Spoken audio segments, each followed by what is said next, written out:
right, so you've been given a piece of paper for a collaborative artwork, meaning that it's going to go together with everybody else who's taking art right now. And it has a line drawn across it. We're going to turn that line into a ribbon. Make sure that your artwork says top and that it's facing away from you. That's the top of the artwork. It also has a number on it. The number is where it's going to go in the collaborative artwork. So my top is over here. It's away from me, across from me.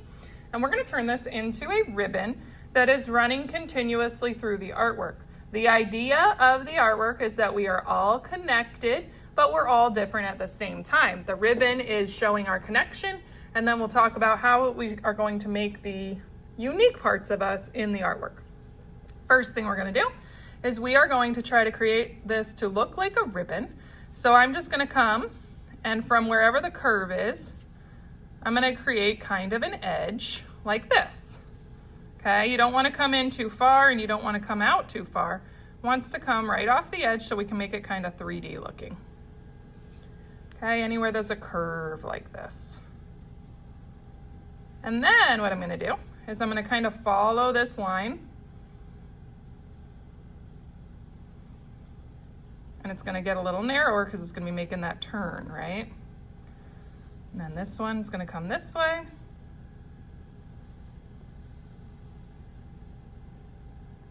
Kind of curves around. This guy's going to come up like this.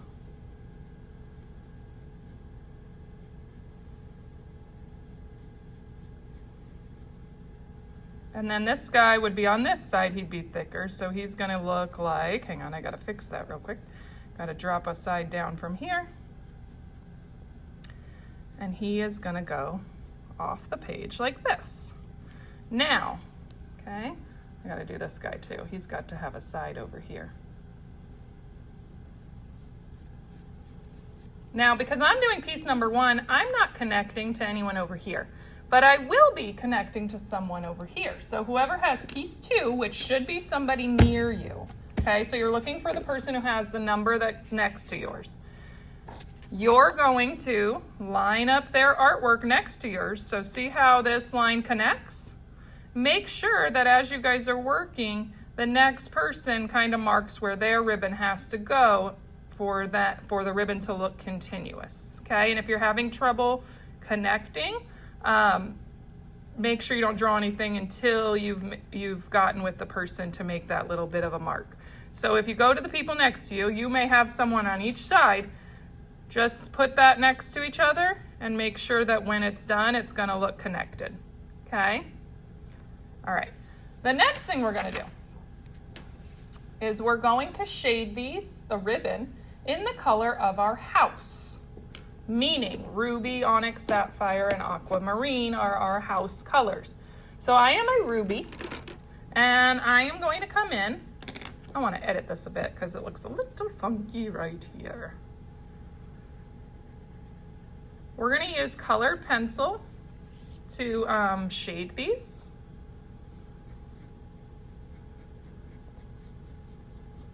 So we want to make it look like there's some shadow at the parts where it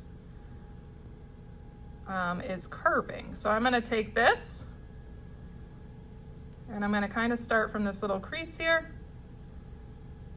And I'm just going to start shading out. I'm going to go a little bit darker. You don't have to push hard, you just have to layer with colored pencils. So if I start once and I layer it again, it'll make it a little bit darker and then it'll start to fade out.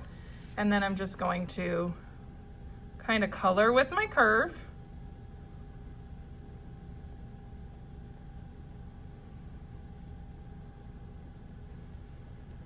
And remember, craftsmanship is a huge part of how you are going to be graded. Your craftsmanship is how neatly that you'd create your artwork. So as you're coloring, just remember to color in one direction, right? And then if I want to make this even darker and let it gradually, it's going to kind of give like an optical illusion kind of effect. And then I don't want it to be like really harsh, dark, then light all of a sudden. It wants to be gradual, okay? And then I'm going to decide where else I want to do that. I'll probably go from anywhere that it kind of curves. And so I'm going to do the entire ribbon red because I am Ruby. If you don't have a house yet, choose one. So you have the choices of black, a dark blue, a light blue, or a red. If you are assigned a color, please use that color. Now we want to do the part that's going to show how we are unique. So I want you to draw images that represent you and who you are.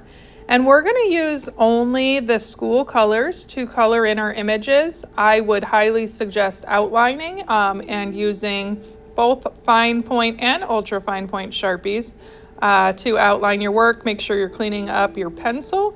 And then again, we're just using the school colors to fill in our image. I stuck to colored pencil, but you could definitely do some markers or paint pens as well if you wanted to. Kind of up to you. There was a lot of white left on mine, so I kind of just had fun with the background, created kind of like a glitchy effect in the background. Again, sticking to school colors, your ribbon should be your house color that you are part of at the school. And just the really most important thing is that you get with the people that have the numbers on either side of your ribbon and make sure that you line up with their page and make marks so the ribbon will be continuous, because if they make a ribbon that's this tiny, it's not going to look very good when we put the whole thing together. All right, I would aim for like 4 to 5 objects that represent you. I did things related to art. I played basketball when I was younger, much younger. I enjoy listening to music. I enjoy reading books, and my birthday's on St. Patrick's Day, so that's kind of where these images came from.